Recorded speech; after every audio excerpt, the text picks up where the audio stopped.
So on the All City Taxi Talk Show this week, we have the legendary B-boy from back in the day, Pervez, from Live to Break in the back of the Ultra Cab. How you doing? Yeah, what's happening, bro? Good. Are you good? Yeah, man, wicked. Listen, it's an absolute honour to have you in the back of the cab. Well, it's be in the back of the cab.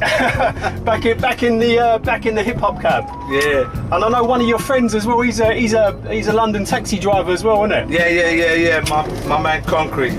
Yeah. So right, let's get down to business. It's right. So first two questions I like to ask is where you from and what was it like growing up as a kid?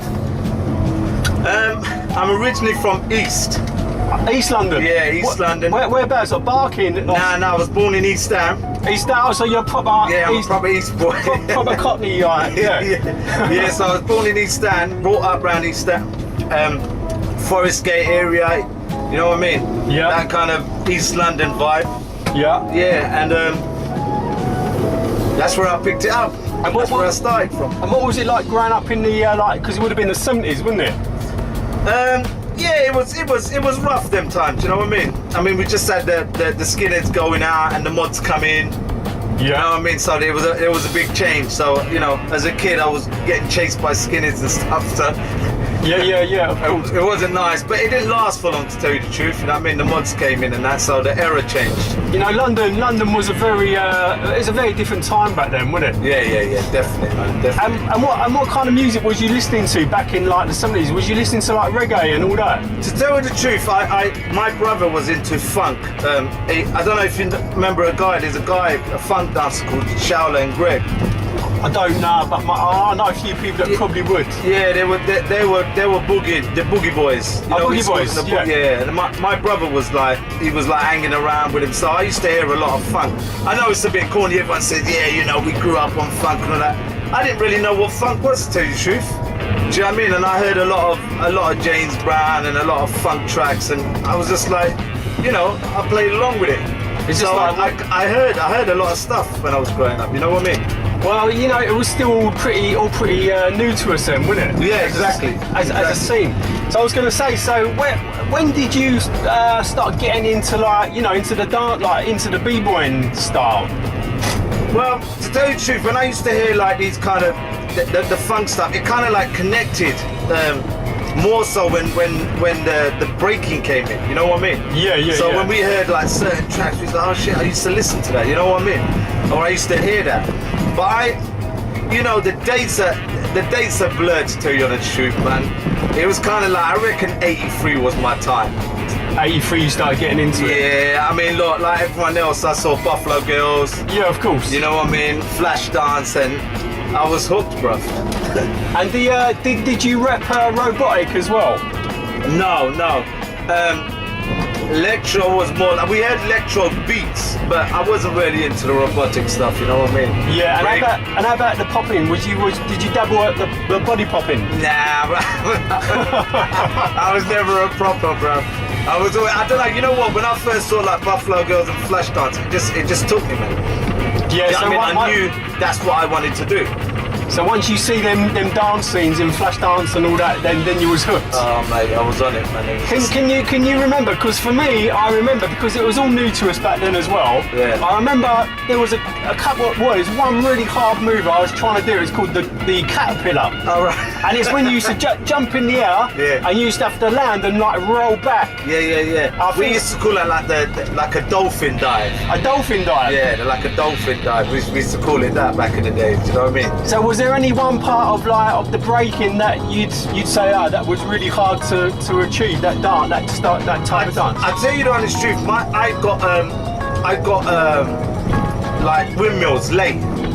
I wasn't really a windmills person. I kind of like found like, you know, the top rocking and getting down and just, you know, running around trying to do a footwork. You know what I mean? Yeah. I wasn't really a windmill. My windmills came, you know, about maybe 6 months, 7 months later when I started breaking. So I found that yeah, definitely it was the windmills that was the hardest move that I had to try to get. Out of all, like, you know, the b-boy, or you say the breaking breaking moves. What is most important? Because to me, it would be the footwork. I love looking at people's like footwork. Yeah, well, footwork was my middle name. I used to love, yeah. And you know what? I used to love tops and footworks, and they call it we used to call it twist, but they call it in States they call it tracking. Right. Which is basically when you're on your back shuffling around, you know, rotating over. You know, but even when I was with Sidewinders, they used to call me Kid Twist, you know, because I used to love it so much. You know what I mean? So you was rocking that. You loved that like footwork. Yeah, definitely. That was my footwork. You know what I mean? And because it was all new to us back then. I mean, I know we talked about Flash. Did anyone from like obviously would have been from the States? Would anyone like influence you?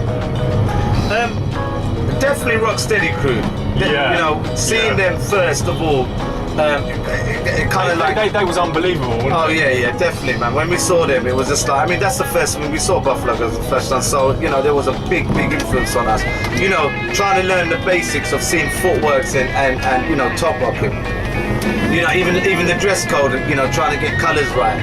You know what I mean? When you're dancing, but yeah. But I was going to say to you, because as a b-boy, it's not just about the dance, because it's also to do with the fashion as well, isn't it? Definitely, man. It was. I mean, that came. To tell you the truth, that came a little bit late, because when you first saw the breaking, you kind of like tried to figure out, you know, how to break, you know, what to do, freezes, footworks, you know, trying to conjure up what breaking is all about. You know what I mean?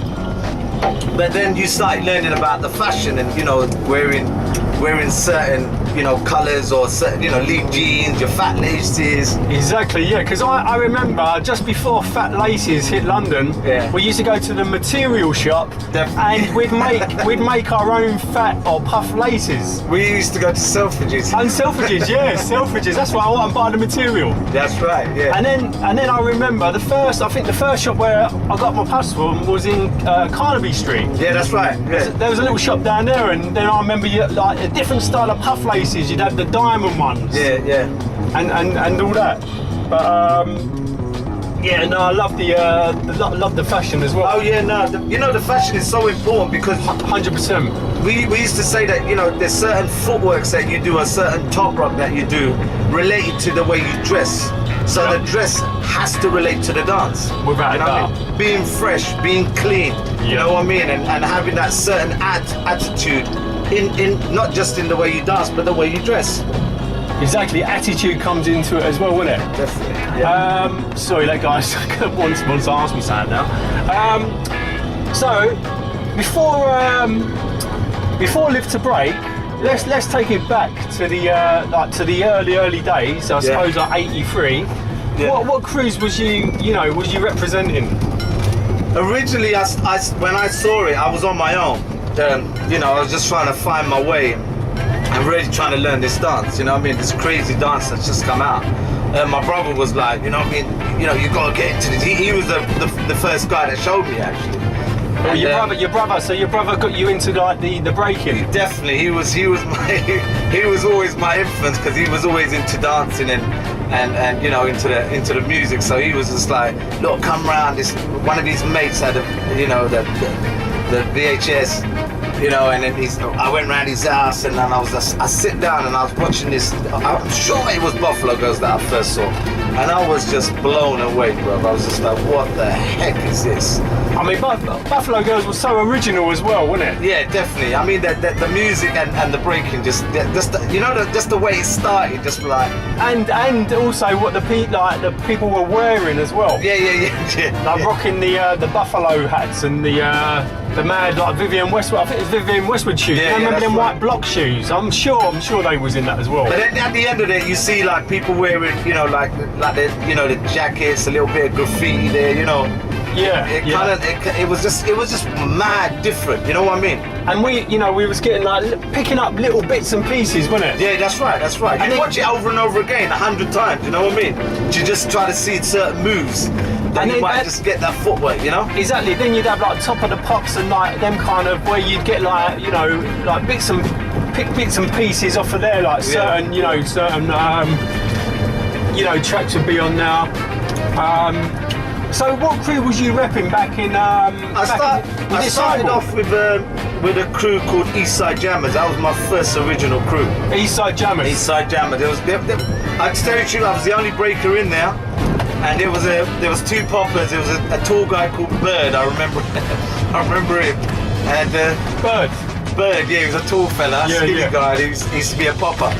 But it was just like a couple of us just breaking, and they, you know, because we was from East, they called us Eastside Jammers. You know what I mean? And then what happened after that? Was you in other crew as well? Yeah, what happened was I heard about Sidewinders, and then Sidewinders were like a big crew in East London. It was like, you know, these guys they're wicked. They used to wear all the same tracksuits, and you know what I mean. They look like you know, Rocksteady crew. Yeah, they went like the windbreakers and all that. Yeah. And I was like, you know, shit, man, I got to see these guys. And I don't know how it happened, but we arranged a battle in Spats, and we battled Sidewinders that day, because Spats was in the morning, wasn't it, or in the afternoon? 12 o'clock, I think. Yeah. 12 was it 12 till 3 or something? Yeah, something like that. And we battled them, and then the guys from Sidewinders, they kind of like saw me, and they was like, shit, this guy's pretty cool. And the same day they asked me, do you want to be in Sidewinders? And I said, yeah, let's go. So you joined up with Sidewinders that same day. And who was in Sidewinders? Sidewinders was two brothers. There was a Patrick and his brother Chris. There was another guy there. There was about 4 of us. And damn, sometimes I forget names. You know that, brother? Yeah, of course. There was about 4 of us in the crew. I mean, we're going back like 34 years, something like that. Yeah, so that's how long I've been breaking now. 34 years. It's a long time ago. Yeah, mate. So, you know, what brought you down to Covent Garden then? Was it just where everyone was jamming, wasn't it? Yeah, it was a hangout spot, wasn't it? Covent Gardens, and people would just come down there and meet. But mostly people would go down there and meet as because all the crews used to come down there. You know what I mean? But there was you remember Ozzy's crew? Yeah, of course. Yeah, Ozzy's crew was there first, and all the buskers were there and busking. And then, you know, we went down there because we knew that was the place to like go and meet. But we used to battle down there as well. We used to meet people, battle down there and jam in corners, you know what I mean? And so how did it come about? Who started Live to Break? Live to Break was started originally by Halle. You remember Halle, yeah, right? Of course, yeah. Halle and Billy, because what happened was there was a big confusion between All Stars, because All Stars was one big crew. Before there was All Stars. Yeah. I don't know if there was Zulu Rockers or Zulu Breakers. I mean, you have to go into Adobe to find them things out. But yeah. But what happened was, I don't know, there was a confusion, and then these guys, Billy and Halle, kind of like drew away, and they said, look, let's make a crew up. So, as far as the story goes, they went to Leicester Square and said, look, let's think of a name and find a crew, and them two started the crew up, definitely. So it's been Billy and Halle. Billy and Halle. And then another guy came in, his name was Airborne, who was a friend of Billy's.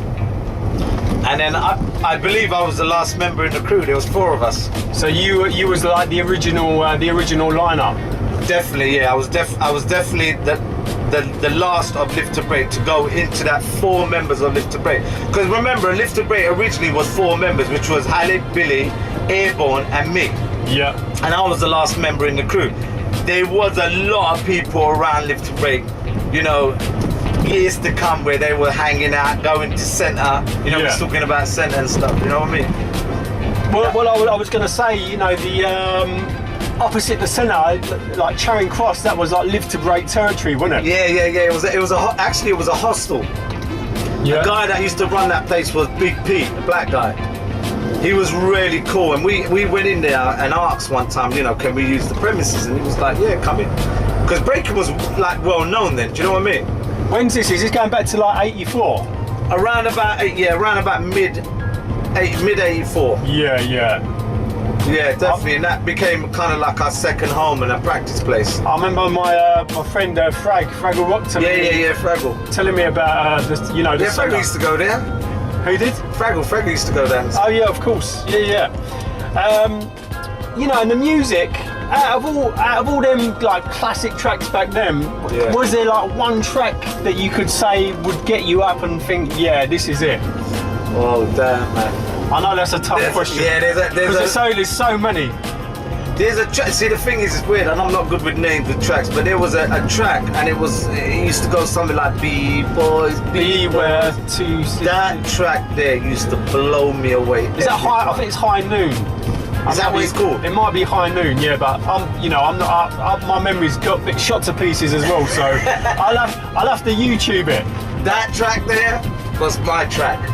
I used to love. There was something about that track. I think growing up with that track as well, it really stuck to me. You know what I mean? But there was a particular feeling that I had with that track that I used to love to break to. I mean, that's an amazing track, you know, for its time as well. I mean, all them tracks about him, Electric Kingdom, Siberian Nights. Yeah. You know, all those tracks were game changers. What's that other track? It's not. What's it called?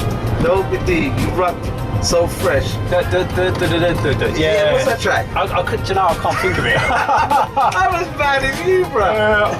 You know, like we're in our sort of. Well, I won't put it on camera, but yeah. Because you know, funny thing is, Dobie D used to always sing that track. And it's always got in my head. And it's like, Dobie D, you are so fresh. Like this beat or something. Dobie always used to sing it. It's funny. Dobie's track. Here's a good one for you. Yeah. What was the greatest battle you've been in personally? Or as a crew? As a crew, you know what? We never battled people as a crew. The only crew battle that I remember was in Electric Ballroom with Breaker Ray's crew. Yeah, well, because we mentioned that before. Because Barbarian Breakers, or Barbarian Rockers, they was a crew from Marway, from South East London. It was Martin's crew. Martin's from Woolwich. And Breaker Ray, Dave, he was from Bexley Heath, and you had Simon in it as well. Yeah. There's about 5 or 6 in the crew, I think. Yeah, Malcolm. But I remember when we was at Electric Ballroom watching Run DMC when they first played in the UK.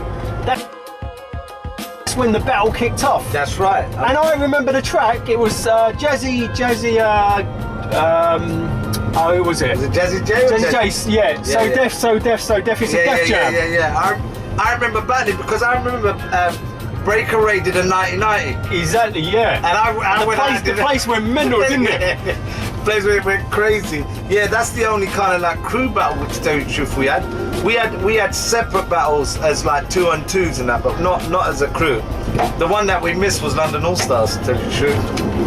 But that battle was legendary, wasn't it? Yeah. That was a legendary battle. Wicked battle. I mean, in a nice spot as well, like Electric Ballroom. You know what I mean? Yeah. I mean, Electric Ballroom was an important place for the like the early hip hop scene, wasn't it? Yeah, definitely. I mean, you gotta give props to people that was there before us. You know, the jazz dancers. Of course. You know, people like IDJ and stuff. They were like a pathway for us guys. You know what I mean?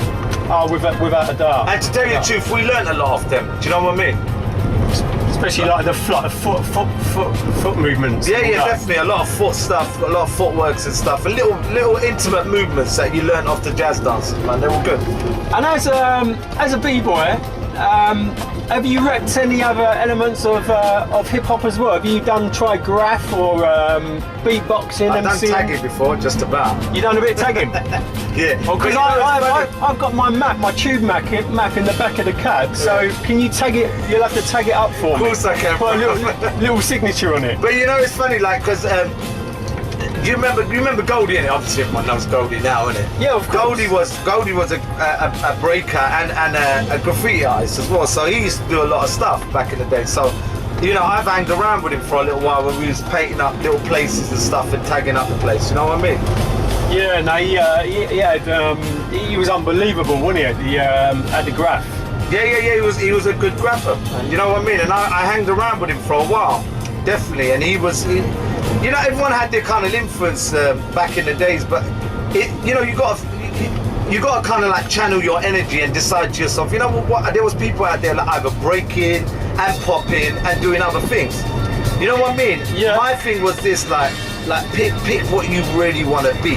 You know what I mean? And I really wanted to be a b-boy. You know what I mean?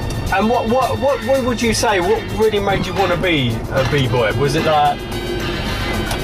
Was it the energy? It was the energy, man. It was a different energy. Nothing that we've seen before. It wasn't jazz dancing. It wasn't, it wasn't groove dancing, funk dancing. This spinning around on the floor. Like it just took you to another place. You know what I mean? To another level. Yeah. That energy, I wanted it. Do you know what I mean? And it just grabbed me and I took it. You know what I mean? And channeled it.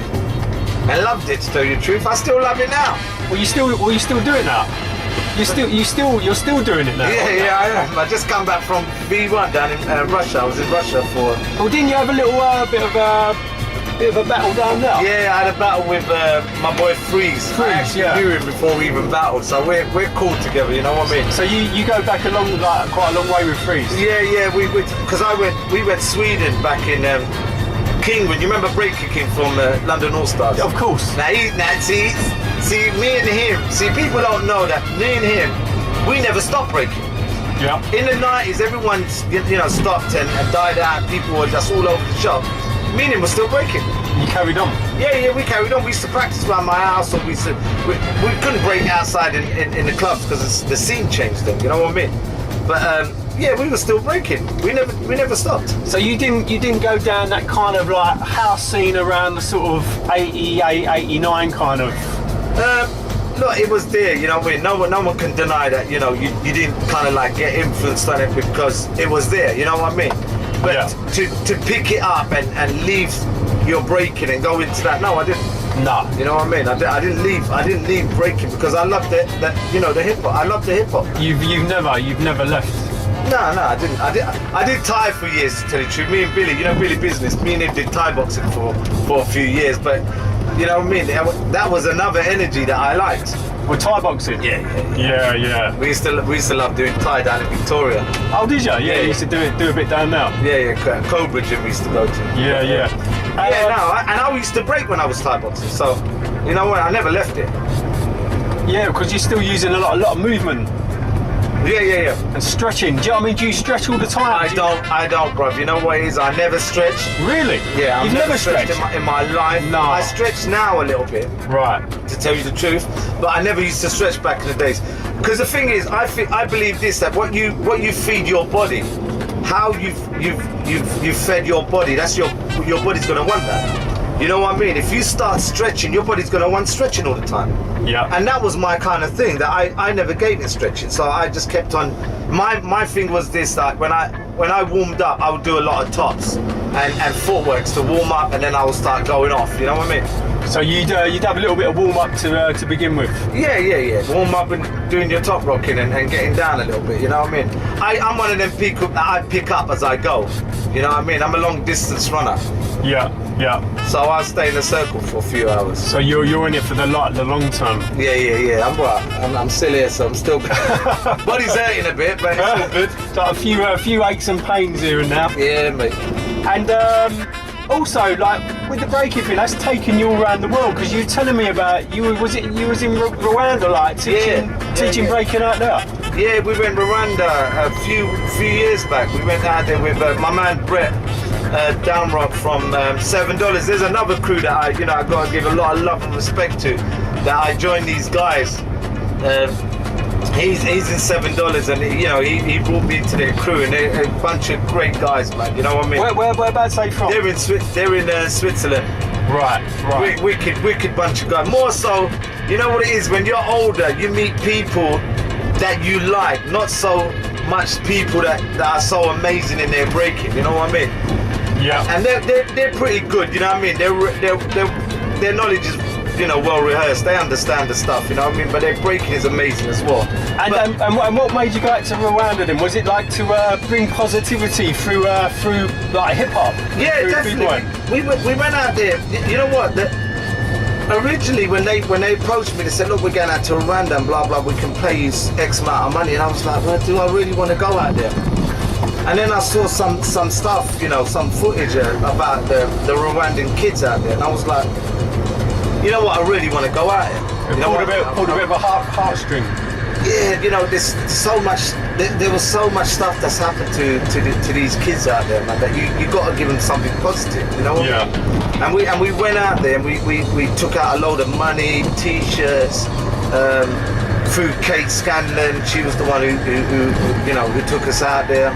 Oh, Kate took Yeah, right. Kate. Yeah. Yeah, she done a great job by taking us out there, and yeah, it was wicked, bro. It was amazing. It opens your eyes to life as well. You know what I mean? It's a big old world out there, isn't it? Yeah, definitely, man. And it's an even bigger universe. Yeah. And have you got any advice that you could give the next generation of breakers? Well, B-boys, B-girls. What can you say, bro? You know, the only advice you can give to people is do things with passion. You know what I mean? Do something that you really love and pursue it. You know what I mean? Yeah. What can you say to people? You know, I mean, there's all my thing is this, yeah. You gotta really pick and see where you are, where you want to go with something. You know what I mean? I mean, if you want to be a popper, be a popper. You want to be a rocker, be a rocker. You know what I mean? My man, you know what? My dad always used to say to me, whatever you're gonna be the best at it. Or try to be the best at it. So whatever you do, put 100% into it. Exactly. So you know what? I put that 100% into B-boy because I loved it so much. You know? And is there anything from the next generation of B-boy, B-girls that can learn from the old generation? They have to learn from the old generation, but there's no other way to learn it. You know what I mean? You can't jump. You got to know your history as well, innit? Absolutely. That's exactly what I was going to say. You got to go back and learn your history. You got to pay dues to people who opened the doors for us. You know what I mean? Because I'm still learning history. Even now. Yeah, so am I. People's names may be mentioned. From the birthplace of hip hop back in New York, and I'm still picking up bits and pieces now. Yeah, definitely. You always look, bro. I'm practicing tonight. I'm going to go to practice tonight. I practice 2-3 times a week. I'm still learning and finding moves. We're always learning. Right, and you're always finding stuff. And it's weird though, because it's funny, at this age, I could find a move or do certain moves, and I have a feeling from that move, and I'm like, shit, I'm 49 and I still get that kind of feeling from a move. You know what I mean? And I'm like, it's still there. Are you 49? Yeah. Oh, you're about a year older than me. Not much, is it? I thought we weren't going to mention age on camera. That's it. It came out by accident. It come out by accident. I let it out. Right, here's a really good question for you. Yeah. Right, let me just. Right, I've got a really nice question for you. Go for it. I spoke to my friend the Sly Fader, funny enough, last night. I said I've got Pervez in from Live to Break. Yeah. And I was running down a few questions by him, and this was one of the questions he thought that would be quite good to ask you. Yeah. If you was to form a crew, to form a crew today, and you could use any breaker from past or present, who would you pick to be like the baddest crew in history? You got me on the spot. You put me on the spot, ain't ya? I'll put you on the spot, yeah. Honestly, I'll go back and do it all over again with Live to Break. Right. Seriously speaking, I got to give the utmost respect to Halle. You know what I mean? He taught me a lot of things and kind of like took me under his wing, brought me into Live to Break. Billy, Airborne, there was something special about these guys, to tell you the honest truth. To be honest, there was something special with all of you. I mean, like, we're talking Live to Break, London All Stars. Respect to all of them, bro. You know what? My thing is this, my respect goes to everyone that was back in the days and put an input into the scene. You know what I mean? Yeah. If you was there, or if you came down, you were part of the scene. You understand? And it took everyone to make that scene. It didn't just take Live to Break. You know what I mean? It didn't just take All Stars. There was people there that was just hanging around. There was home girls there. There was homeboys there. Big love to Cookie Crew. Of course. There were the fly girls back then. Ziggy and other girls that were there. You know what I mean? So respect to everybody. Without a doubt. And all the crews that was there. you know, even Scam and the Foundation crew. There were so many crews out there that happened. You know what? We'd be here all day talking about the crews that was out there, but they were all part of the scene. You know what I mean? And my crew ran my way, Barbarian Breakers. Yeah, Barbarian Breakers. Everyone was there, bro. Everybody from London, and not just London, also obviously outside London as well. Thank you for bringing it up, bro. Because this ain't just a London thing. Nah. You know, there was crews all from all around the Wolverhampton UK. B-Boys. Yeah. Rock City crew, Broken Glass. Yeah. You know what? All these guys used to come down to London. They used to battle with us. We used to go to their turf and battle with them. You know what I mean? So everyone that was around them were part of the scene. And you know what? My love goes out to everyone, bro. To tell you the truth, you know what I mean? It's all good. They're all part of it, and they made the scene. You know what I mean? 100%. We all chipped away. We all done our own little thing, and you know, it was it's important, isn't it, to recognise everybody. Yeah, you have to, man. Well, you know what it is, when you're older as well, you gotta kind of like give respect to everyone. You know what I mean? Back in the days, it was weird though, because you know what, you had to stand up hard like a b-boy, and that was the attitude of the dance then. You know what I mean? But now it's different, you know, you're older, you're wiser, you've grown up. Mellowed out a bit. You've mellowed out. There's no time for beef or hating people, or, you know what I mean? You know, we're near to our 50s now. I mean, you know, all that beef, all that kind of stuff, that should be dropped. Yeah, exactly. And you know what, the funny thing was, the Paul, you know Paul one from Style Elements? Yeah. He tagged me the other day, he texted me, and he was like, Pervez, you know what? He goes, you know, I give you respect because, you know, you've kept it up and you've done it for so many years. There's guys out there that talk about they should have done it and they could have done it, but they didn't do it. You know what I mean? I'm not here blowing my trumpet. I'm just showing you that I loved something and I held on to it and I kept it going because I had so much love for it. You know what I mean? Yeah. That's just me, bro. Yeah. You know, so, you know, I respect to everybody. Without a doubt, everyone, London and UK wide, and absolutely second to none. Even second to none, you know, they used to say, "Oh, Pervez, you made a video and you didn't mention us," or blah blah blah. Look, let's get something straight here. There was two types of people back in the days. Yeah. There were powerheads, and there was people that loved style. Okay. Yeah. I'm not naming names here. No. People picked their way. Look, I never picked up a helmet and put it on my head and spun on it. Yeah. That wasn't me. That wasn't a b-boy thing to do. But there was guys that did it. Good luck to you. Yeah. You know what I mean? Yeah. Our thing was this, we believed in, ultimately, when this breaking came to us, it didn't have power moves. It had pure style, finesse, and it had pure character to it. Yeah. You know what I mean? Yeah. And that's according to your dress code as well. Okay, so all the people that came over wearing helmets and spinning on their head and doing what they wanted to do, flares and flares, that's their thing, bro. You know what I mean? But there's two types of b-boys. B-boys and real b-boys. You know what I mean? Yeah. And I've got one more thing for you, Pervez. Is there anyone, you know, you want to give like a shout out to? Have a think about this. Yeah. From past to present, you know, there's obviously a lot, you know, a hell of a lot of people. I mean, do you want to give a shout out to, like, you know, your crew, obviously Live to Break? Yeah, no, obviously maximum respect to my crew, Live to Break, definitely. You know, that they're the guys that really kind of like made me, and the name itself kept me going to these years, you know what I mean? So, you know, my love goes out to them still. I want to give a big respect and shout out to my crew that I'm in now, which is $7 from Switzerland.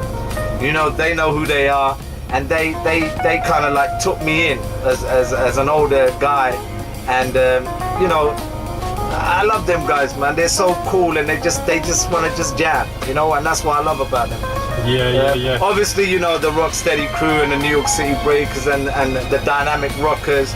Yeah. These guys, they're the people that we looked up to and saw, and you know, they started this shit off for us. You know what I mean? So, and you know what, everyone that knows me, you know what, everyone that was back in Covent days, the guys, the girls, you know, my love goes out to everybody, bro. Everybody made that scene, didn't they? Yeah, no, definitely. You know what, I give respect to everybody, man. It's kind of like weird when you think about it now. You look back and you think everyone played a part in it. You couldn't have done it on your own. No. You know what I mean? Whether you No. were standing on the sideline and you weren't breaking and you were standing, you made it. Yeah. Because if it wasn't for the people that was watching and giving us the props, how would we be where we are now? You know what I mean? So Well, we wouldn't be anywhere, would we? So yes, exactly. yeah, it's very important. Listen, Pervez, it's been an absolute honour No, it's been brilliant, bro. Thank you for having me. having you in the back of the London Ultra Cab. I'm real honoured to have you in, and thanks for laying down a bit of history. Yeah, thank you for having me. Listen, I've got to get back to work now, so Yeah, cool, man. what I do, I'll drop you off here. Yeah. Station just round the corner, Wicked, and listen, we'll catch up soon. Yeah. So just make sure you got everything. Make sure you got your phone and that. Yeah, I've got everything. You got all your bits, yeah. All right. Pleasure to meet you. Listen, mate, thank you.